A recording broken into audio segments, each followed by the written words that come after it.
What I say to the young me, keep on getting understanding. Because I think that when you don't know a lot about your environment, then you're a victim of your environment. And I think that when you know why something is happening, even if the very same thing happened, at least you can deal with it a little better because you understand what led up to this moment. You know, because when I was young, I was like hot-headed. You know, soon as something didn't go my way, I'm ready to fight, I'm ready to wild or whatever it was that I did at the time.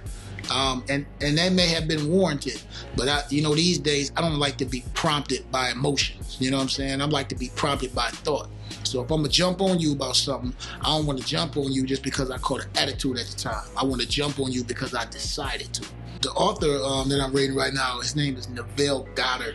I mean, he has several books. I'm really reading the book that he has called The Reader because I read so many of his other books, and this is just like a compilation of all the greatest parts of these books that he's written. And what he just talked about is just that everything that you create is by thought. Every word out your mouth is a prayer. Every thought that you have is a prayer. He also talks about the 3 acts of creation. First is just the energy to do something. Then second is that thing that you want to be done. And then the third thing that we miss, or I miss, a lot of my life, is the witness to the thing that has been done.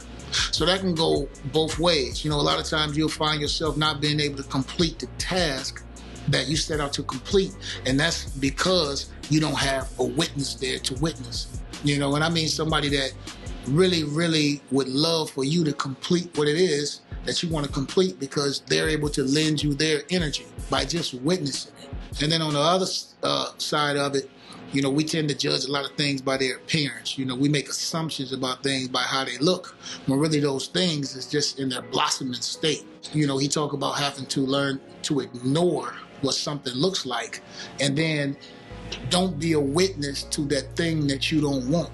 So if something is not happening, you need to not be a witness to that. Don't dwell on that moment of that thing not happening, because you're in turn creating that thing not happening, as opposed to being patient and waiting on that thing for when it finally does happen. Definitely speaking is a part of it. Like, you hear a lot of stuff out right now where they say, okay, you just keep on talking, but faith without works is dead. I think what they meant by that is that when you speak something and you think thoughts, it's just really to convince yourself to have a certain kind of feeling. And this feeling is actually where the magic happens, because this feeling is the energy that pours into that thing that you want to happen and brings it into the seen world from the unseen world. So these talks that you have with yourself are really good as far as convincing yourself that these things are possible and that these things will happen. And then the energy does the rest. The belief does the rest.